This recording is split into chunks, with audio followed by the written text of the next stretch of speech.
I wanted to focus on the actual trade that brought Sasha Vezenkov and other things to the Raptors and discuss how, even though we consider that to be a monumental win at the time, this trade, like, somehow just keeps on getting better and better and better.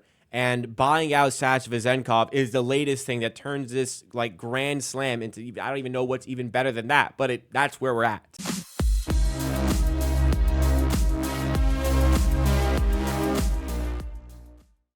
We are back at it again on Amateur Hour Clips, where we continue to provide you with Toronto Raptors news coverage and analysis. But over on this channel, we take the best highlights and segments from the main channel, Amateur Hour Sports, where we do live streams covering the Raptors even further and put them on this channel to make it a whole lot easier for you to consume the content. If you like what you see from this video today, make sure you are subscribed to the channel, because we're always dropping content over here that you're not going to want to miss out on, especially if you are a Toronto Raptors fan. And also, along the way, it really does support the channel if you smash that like button. Now, let's get back to the video. So, we had the whole news when the Raptors, right before the second round of the NBA draft, they made the trade. They made the big trade that got off Jalen McDaniels. And the wonder of this trade when it initially broke was that, oh my God, we got off Jalen McDaniels. Like, I remember thinking through the offseason up until that point, like, it is what it is. Jalen McDaniels on a biannual exception, waste of that exception, waste of money, $4.5 million. He's dead weight.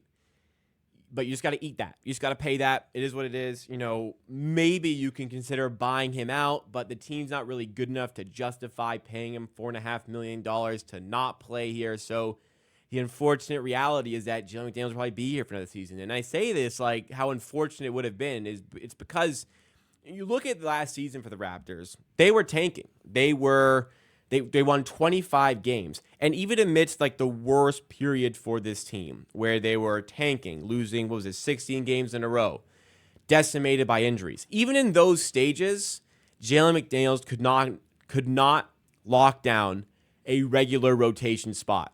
Unbelievably.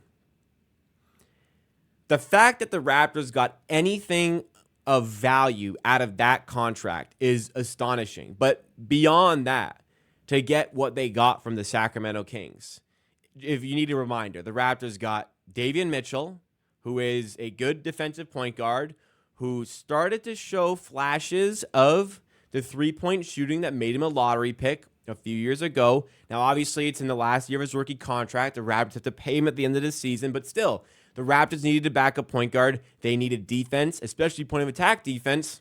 They really sorted that out. And if Davion Mitchell continues to ascend a little bit from three, this is a great player to have coming off your bench. On top of that, they got Sasha Vezenkov, who we'll discuss a little bit more in just a second here, but they also got the 45th overall pick, which they ended up using to draft Jamal Shead. And as this trade broke, it was kind of in stages. We got Davion Mitchell, Sasha Vezenkov. Wow. We got Davion Mitchell and Sasha Vezenkov for Jalen McDaniels, who I discussed as a player. That's amazing. Wait, we also got the 45th overall pick? That's even better. And then just when I already thought this was too good to be true, I saw the report there was another trade involved, another pick involved in the trade. I'm like, okay, we gave up something. We gave up the 31st overall pick. It is what it is. No. We got another pick. And we got a second round pick for next year from Portland. Like two highly valuable second round picks, along with Davion Mitchell, who I've explained, and Sasha Vezenkov. So here is where the Raptors had to pay in this trade, because they didn't pay when they got rid of Jalen McDaniels. Where they had to pay was on Sasha Vezenkov.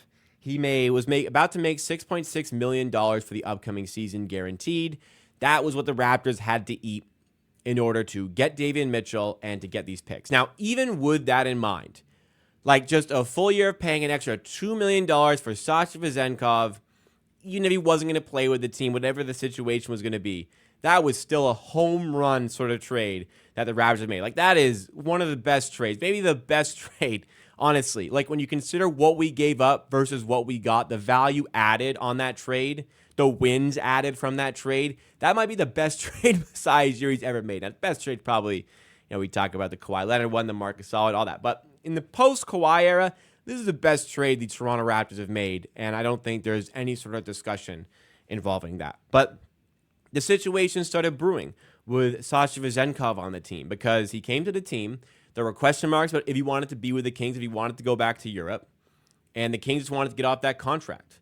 They wanted to open up cap space. They wanted to be aggressive in the offseason to go after a guy like, DeMar DeRozan, who they ended up getting. And perhaps without this trade, they wouldn't have been able to make that happen. But even with having to eat the Sasha Vezenkov contract in mind, like I said, still a fantastic trade.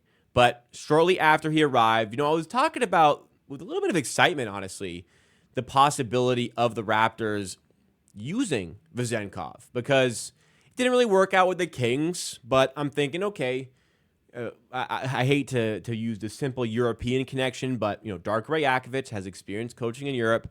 Perhaps he's the type of guy who's going to get a bit more out of Vezenkov, who can be a bit of a stretch forward for us. Just add a bit of shooting off the bench. Not a huge role, but a bit of shooting off the bench. I was kind of excited for the potential of using him in rotation on the Raptors' thin roster next season. But shortly after he arrived, the reports came out that he was going to sign a contract with Olympiacos in Greece, which doesn't make sense because he was a current Toronto Raptors player.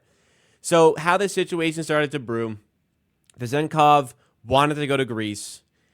The Raptors wanted to keep him, but were willing to let him go, but didn't want to pay that full $6.6 million to make it happen, which was Sasha Vezenkov's contract, as we said. Vezenkov had to leverage because he could have retired. Taking a year off, the Raptors would be on the hook for the whole money towards the cap. So what usually happens in these situations is you buy out the player for like maybe half the contract, $2 to $3 million, let's say in this situation, and then they go to Europe. But the Raptors held firm. They weren't going to let that happen. And in the end, Sasha Vezenkov is bought out for $0.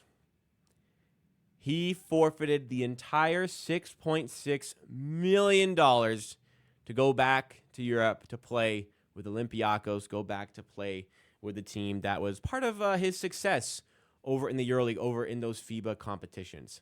Astonishingly, like this just doesn't happen, paying $0. So when we think about this trade right now, like I've already given you a glowing review on that trade from a Raptors perspective. The only thing the Raptors had to pay for in this trade, because they were probably considering buying, they weren't going to do it, but they probably at least floated the idea of buying out Jalen McDaniels, right? Like he was absolutely useless to have, and he takes up $4.5 million. They gave that away. And in return, essentially, the penalty for the Kings taking that contract was you have to pay the Sasha Vezenkov contract, or you have to figure out that buyout situation. That was the only penalty in the trade. Well, now, $0. There is no penalty. The Raptors traded a player they probably would have just given away for nothing and got Davion Mitchell, who's going to be their backup point guard, Jamal Shead, who will fight for a backup point guard spot, and a pretty valuable second-round pick in the Portland Trailblazers 2025 second-round pick. And for Jalen McDaniels. Like, this is unbelievable. Like, you really have to question what the Sacramento Kings were thinking. Now, timing is important. Look, it's July. We're in the. This would have happened July 22nd.